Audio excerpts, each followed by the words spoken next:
Talk to us about National Smart Home. National Smart Home. I'm dragging you guys with me. I think you it's don't cool. have a choice. I don't. This is Rob's, by the way. He's going to tell you it's not, but it is. It's not This is mine. Rob. This is his. So here's the way I look Rob at is the definitely industry. the guy for all of us. I look at the industry and I say it's top heavy. When you look at a pyramid, it's got a very wide base. It's a good structure. The building we were in yesterday, second floor, good structure. I think our industry is in a lot of trouble right now because you see these manufacturers popping up every day, manufacturing product and asking you guys, you need to install it, you need to buy it. You have reps like me calling you. It's the end of the month, literally. And how many phone calls and emails are you going to get of, you need to buy this Quotas. for your rewards points. Yeah. And we're going to give you a discount if you buy it today, but on October 1st, the price is going to go up. That frustrates me because I was an integrator. I did work in that realm, and I couldn't deal with those. Like, how many phone calls am I going to get? How many emails am I going to get about this sale? So I look at the organizations that are running the industry, and it's sad to me because it costs a penny on Facebook for me to get in front of the homeowner.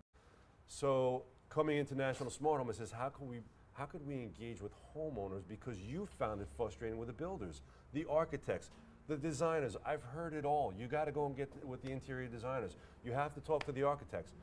In the late 90s into the early 2000s, the homeowner was accessible for some reason. I just feel integrators were buying a lot more. Maybe it was the economy. I don't know what it was.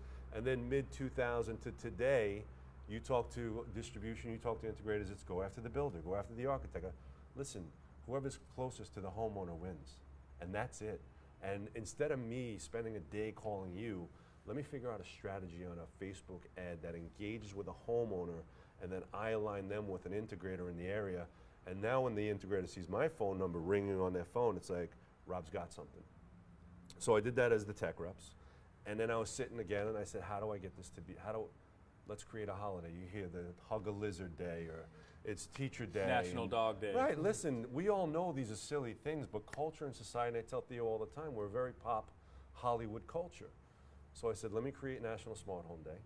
Let me back end that with a nationalsmarthome.org website and get industry people like yourself that understand where this is going and bring it together for the homeowner again.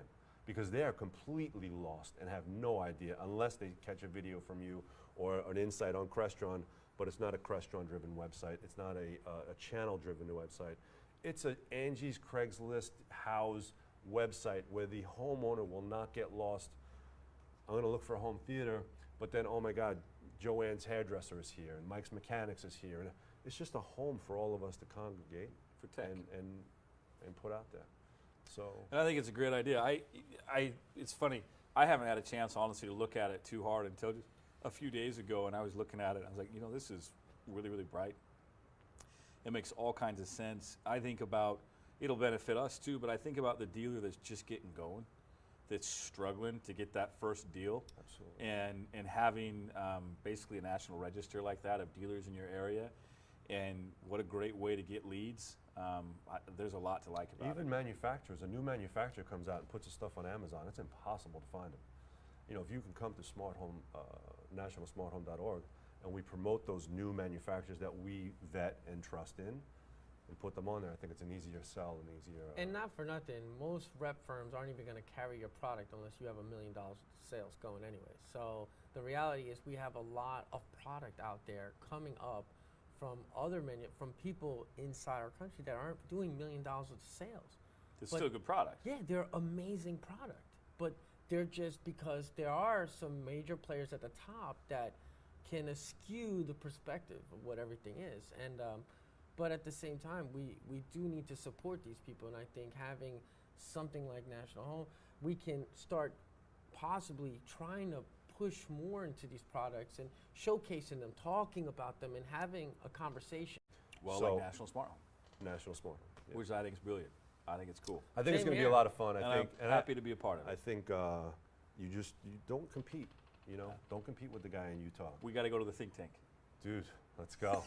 Rob says he's going to say we think tank. We got to wrap up because this has been long. But before we wrap Yes. up, we want to give you a quick tour of Restrepo Innovation.